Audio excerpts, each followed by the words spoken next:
Hi, it's Mike Zahrt here with some year-end tax planning tips for you. I'm excited to record this video because it seems like every other video I've recorded this year has been reactionary. We get a new piece of legislation, new stimulus, new rules about making sure that you get loan forgiveness on your PPP loan, and it's all just reactionary to the latest bit of information that we get from the government. So tax planning gives us a good chance to revert back to the way we should be thinking and proactively identifying risks, planning for those risks. That's what we're going to talk about today. So all of these tax opportunities were created under the CARES Act. In many instances, they were amending and changing some of the more onerous rules under the Tax Cuts and Jobs Act. So we're going to talk about just a sampling of them. There's a lot of changes.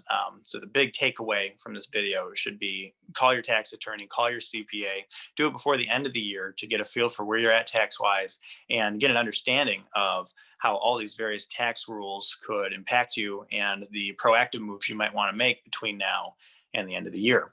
So let's get started. We're going to talk about the Payroll Protection Program loan. We're going to talk about net operating losses, excess business losses, and the employee retention tax credit. And again, this is just a small smattering of the changes we've had this year. So the first thing to talk about, your PPP loan. If you've been following the videos that Taylor Gast and I have been making on PPP loans, you'll remember our last one was about mid-October. And in that video, we said you should wait to file your PPP forgiveness application. There were a number of reasons for that. One of them was tax-driven. We said, let's wait and see what happens in the fall election, because that's going to impact what we think will happen tax-wise, both this year and in 2020. So now we know that we're probably going to have a President Joe Biden. We're still waiting to see what the Senate does. But what that tells us is that we're probably going to at least maintain the status quo from a tax perspective. It's not likely to get more taxpayer friendly. In the context of the PPP program, what you need to know is a couple of things.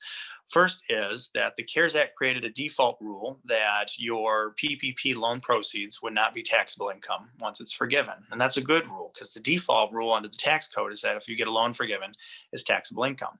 So the CARES Act kind of flipped that rule on its head and said, you can go ahead and keep this money tax-free. What the IRS did is it turned around and issued a notice and a revenue ruling that said that you are not going to be allowed to take deductions to the extent that you use your PPP loan on expenses that would generate a tax deduction. And if you look at the definition of eligible expenses under the PPP program and those rules, you'll see that the only thing you can spend your PPP loan proceeds on are things that would generate a tax deduction. So it's kind of a sneaky way to cause your PPP loan to be taxable, even though we thought that it previously wouldn't. So that's not good news. What that means for your forgiveness applications is if you've been sitting on them, go ahead and get them in and get them filed. There's really no point in waiting at this point. And you should be aware that any expenses that you've used loan proceeds to pay for will not be eligible for a tax deduction on your 2020 tax return. So with that in mind, how should you prepare your PPP forgiveness application? What we've been telling people is try to use your 24-week covered period and try to allocate the entire amount of your PPP loan into payroll costs. There's a couple good reasons for doing that. The first is just from a forgiveness application submittal standpoint. If you pop it all into payroll costs, it makes your filing substantially easier. You're not pulling utility receipts and rent payments and all this stuff. You're pulling a payroll register, 941s, and probably some bank accounts showing money coming out. And that's probably all you're going to have to submit if you can use the EZ application. So that's a good thing.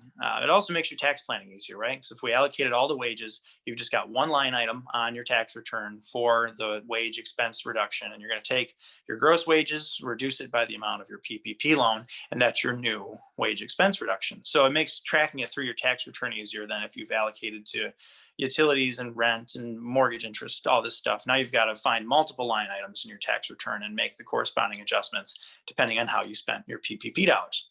So if you can sock it all into payroll, it makes both the application for forgiveness and your subsequent tax return much easier to prepare. So what this means as a practical matter then is that whatever your PPP loan amount was, you're losing that dollar amount in tax deductions. So you've got to be taking a hard look at what's this going to do for my taxable income if I give up this dollar amount in deductions, and can I make it up elsewhere? If I've got $100,000 in payroll that I've used my PPP loan for, I'm $100,000 short on deductions. Do I need that extra 100,000 to reach the tax result that I need? And if the answer is yes, then you've got to get creative. Do I have cash on hand? Maybe I just issue bonuses in the amount of $100,000. That's fine. You're just essentially grossing up wages by the amount of your PPP loan, and just spending some extra money. If you've got it, that's the way to do it. Maybe you can buy some equipment. 179 expensing is fine here. Bonus depreciation, I think, is a powerful strategy. If you don't know exactly what your forgiveness amount is going to be, I don't think many people are going to fall into that camp. I think 99% of people know exactly what their forgiveness amount is going to be when they submit. There's a few situations where if you're relying on an FTE safe harbor and you're taking maybe an aggressive position, or it's an ambiguous safe harbor and you're being a little aggressive on your interpretation of that ambiguity, I think even if you're in that situation, you'll still be able to come up with a bracket. If the SBA accepts your position or they don't, that's going to be kind of your difference in your tax deduction, and bonus depreciation is great.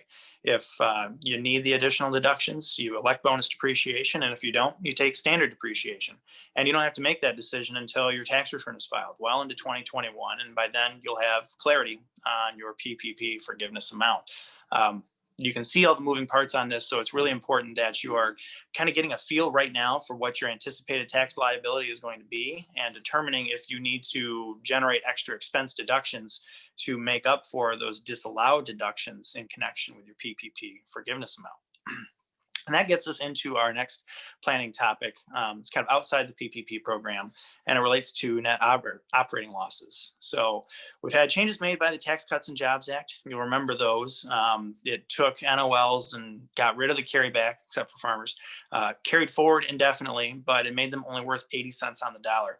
And we saw a lot of these kind of weird clawback rules in the Tax Cuts and Jobs Act. And I believe they were primarily designed to get the legislation to pass budget. So the idea is, if you're going to make changes to the tax code, it can only have so much of an impact on the federal deficit over a 10-year projected period. And if it creates too big of a projected deficit over that 10 years, it's an invalid piece of legislation. And that's what they ran into in the first couple of iterations of the Tax Cuts and Jobs Act. So we got all these kind of little clever clawback rules that pulls more money into more recent tax years, which enabled it to pass budget. And that's what we've got in this net operating loss rule. It's this 80% limitation, which essentially makes your NOLs only worth 80 cents on the dollar. So previously it was a dollar for dollar offset. If I've got 100,000 in taxable income and 100,000 net operating loss, that's a wash. Under the new Tax Cuts and Jobs Act rules, it's 80 cents on the dollar. If I've got 100,000 in taxable income, $100,000 in net operating losses, I can only offset 80,000 in taxable income, and I'm still paying taxes on 20,000. Now that 20,000 unused net operating loss carries forward to the next year, and I can use it. That's fine. But you can kind of see the point of this rule is to drag more tax revenue into earlier years. So the legislation as a whole passed budget analysis. So what the CARES Act did is it took that new net operating loss limit and it suspended it for tax years 2018, 19, and 20. So if you're in a situation where in your past two tax years you were caught by that limit and you had a tax liability and you would have had a lower liability had you been able to use the full NOL, you should go back and you should be amending those returns because you'll probably get a refund.